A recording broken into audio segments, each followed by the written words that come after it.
Hello guys, welcome back to my YouTube channel. This is Mama Kay Joyce Vlogs. Ang gagawin ko ngayon guys ay magluluto ako. So, kung ikaw ay bago pa lang sa aking channel, please don't forget to like, subscribe, and press the notification bell so you'll be updated. So, ayun, ipapakita ko sa inyo guys ang lulutuin ko. Ayan guys, yan niluto kong chicken na niluto ko sa kamatis guys. Ayan. Lalagyan ko siya ng beans, tsaka lagyan ko siya ng cabbage. So, papakita ko sa inyo mamaya ulit guys. So, mambut na yung manok for, I think, 10 minutes na yun. Ilagay ko na itong Baguio beans. We called it Baguio beans.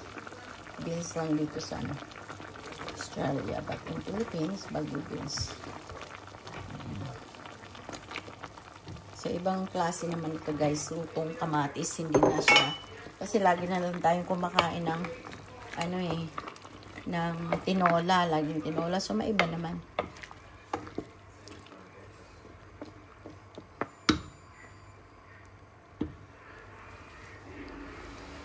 So, takpan natin mga 5 minutes. Then, isunod ko naman yung cabbage. Ayan.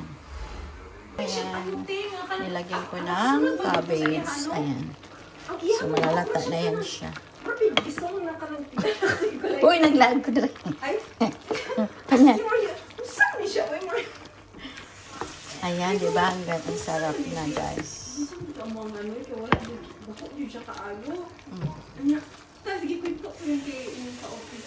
Sarap na ito, guys. Kakain na kami yan. Sabi ko, hello guys, andito yung aking bisita, si wait lang. Si Michelle, ayan, dumating si Michelle, dito kami maghapunan. At mayroon din isa si RC, yan, aking mga friendship, ayan. Ayan, kaya nagluto ako para makakain si Ay, sumexy siya lalo, oh. O, di lalo. Lalong in love ang imong joakis dyan. Ganun ba? Ito nakakain na kami, naluto na yung aking kinamatisan, pero hindi masyadong maraming kamatis kasi wala nang natirang kamatis, kunti lang. So, ayan, kakain na po kami. Ayun yung dalawa kong visitors na parang family ko na din.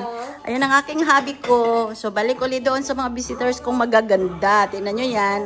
O, diba? Mas maganda yung Panoorin nyo to sa sa YouTube ko.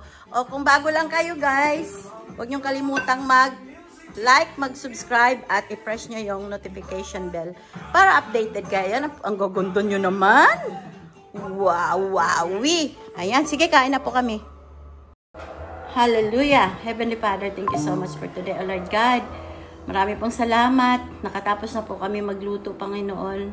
Salamat po sa biyayang binigay mo sa araw-araw ng aming pangangailangan. Marami pong salamat sa aming mga bisita ngayong gabi, dalawa. Na i-bless mo po sila, si RC at si Michelle, O Lord God, that you will meet their needs, O Lord God. Wala pong maitatago sa iyo, Panginoon, kung ano po ang kanilang mga pangangailangan. At ganun din po ang asawa ko. Marami pong salamat sa good health na binigay mo sa kanya. Peace of mind, lahat, Lord God. Kaming lahat, O Lord God, maraming salamat sa biyaya. Ito ay aking pinapasalamatan sa pangalan ni Jesus. Amen and amen. Ayan na. Amen, guys.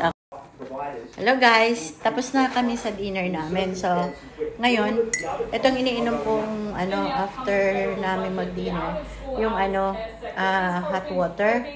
Tapos, ito yung dessert namin. Ayan. Yung plum. Kasi nakakatulong ang plum sa pagdudumi, di ba? Yung lalo na yung mga nahihirapan magdumi, yung nag-constipate, yung nila. So, ito, the best ito. Kasi subok ko na to. Tapos naman, pag gusto ko naman matulog ng mahimbing, nakita ko sa Facebook, na kung gusto mong matulog ng mahimbing na madali kang makatulog, kumain ka ng grapes 1 hour before ka matulog. So, sinubukan ko. Ay, totoo nga talaga, ang sarap ng tulog mo. Kaya yun, lagi na akong may grapes ngayon. Kahit nakakain ka lang ng mga, hindi naman sobrang dami kasi matamis naman din yun.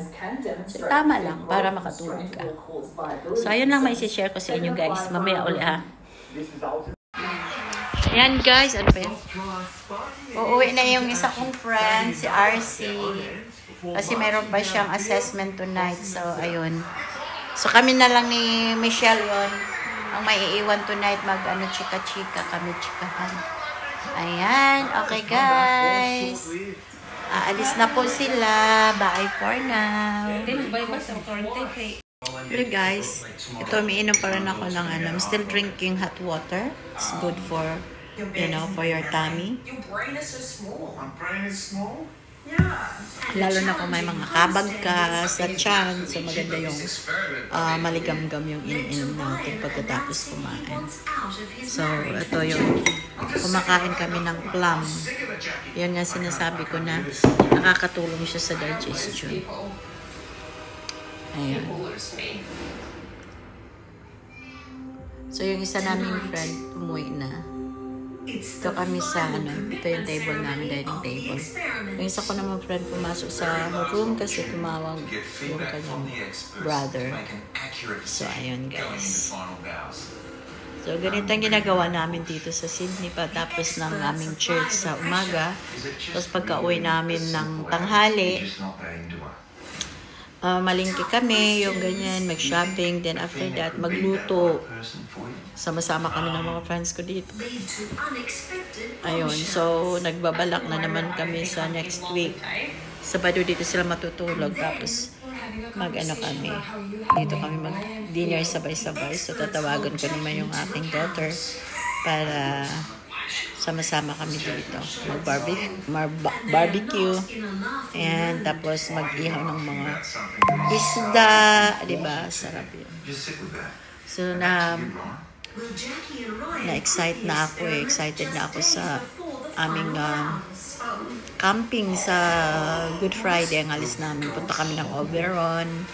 Tapos punta kami sa Jenolan Caves. Galing na ako doon once sa Jenolan Caves. Ngayon, pupunta lang kami doon para mag-lunch or lunch. Dahil, ano yun eh, matarik yung daan papunta doon eh. So, mas maganda pag-araw, hindi gabi. Then, punta din kami ng Bathurst. So, I think from Oberon to Bathurst, 1 hour. Ayun. So, ilang days kami doon. Bali, alis kami ng Friday, Good Friday, 18, 19, Sabado, 20, Sunday, then pagka Monday, 21, yun, ang balik namin. So, yun din, 20, yun tapos ng aming fasting sa church namin kasi nagpa-fasting kami every year. So, maganda yung mag-fasting tayo, sasali tayo sa ganyan kasi yung kailangan meron tayong time na mangusap tayo sa Panginoon, magbabasa tayo ng kanyang salita. Diba? So, ayun. Tapos, ang ginagawa ko, sinusulat ko yung mga prayer request ko sa Lord na kasi kung meron kang mga bagay na ihilingin sa Panginoon, mas maganda pag nagpa-fast ka, pray and fasting. Kasi parang ang lapit mo sa Panginoon. Kasi kumbaga sinisakripisyo natin yung ating mga gusto, di ba? So, hindi tayo kakain ng mga heavy food. Ang makakain lang natin ay mga vegetables lang, ganun. Walang rice, walang coffee, walang milk. Basta juice lang yung pure juice na galing sa fruits. Ayun, tapos mga kamote, ganyan, patatas, ganun. Basta mga vegetables. Tapos, walang karne, walang isda, wala, lahat yan.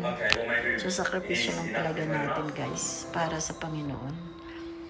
Ayun, para magiging malapit tayo sa Kanya, yung presensya natin. So, i-avoid natin pag nagko-quiet times tayo sa Panginoon ay wala yung TV, wala yung cellphone. Kailangan yung talagang kayo lang ng Panginoon na mag-worship ka, magkanta ka, tapos magbasa ka ng kanyang salita, tapos papurihan mo siya, at syempre, hihingi ka ng tulong sa banal na Espiritu, the Holy Spirit, na kung ano yung nababasa mo na maiintindihan mo. Kasi kung tayo lang, sarili nating kaalaman, hindi natin mauunawaan yung binasa natin sa Bible. But because of the help of the Holy Spirit, nauunawaan natin. So, maganda yung magbigay tayo ng sapat na oras, yung yung talagang may tagpuan kayo ng Panginoon. So, kung meron kayong kwarto na para hindi ka may istorbo, doon ka, tapos malayo sa, sa TV, sa lahat ng mga distraction. Yung quiet lang talaga siya. So, okay guys, ito, natapos na kami kanina ng hapunan. Ito, nandito na ako sa room. Nakapagbihis na ako. Matutulog na ako niyan kasi kailangan natin matulog ng maaga dahil may pasok pa bukas. So, magpahinga tayo ng maaga. Yun kayo na kinuwento ko kanina about yung sa fasting. Naputol naman yung kanina yung video. So, yun nga. Excited ako dun sa namin, sa camping namin sa Oberon. I hope hindi lang uulan that day kasi 3 nights kami pupunta doon so yun, Biyernes Santo ang alas namin, balik namin pagka Monday 21 ng April. Tapos pagka May naman uwi kami ng Pilipinas, ayun.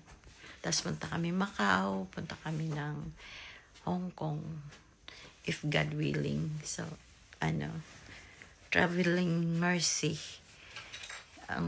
be upon us, So, in Jesus' name. So, we always pray na okay yung aming bakasyon, lalo na Mayo, parang sana nga hindi magulo doon dahil nga election yun, diba? May 25. So, siguro magstay lang kami sa aking condo sa Manila habang hindi pa kami pupunta ng Macau. So, marami kami pupunta doon Balik naman namin sa Australia, June. So, ayun lang guys, yan lang masasabi ko for today's video. Ayun lang, sinare ko lang yung aking mga niluto. Hindi ko nga nalagay doon yung mga hiniwa kong bawang. Niluto ko yung yung manok.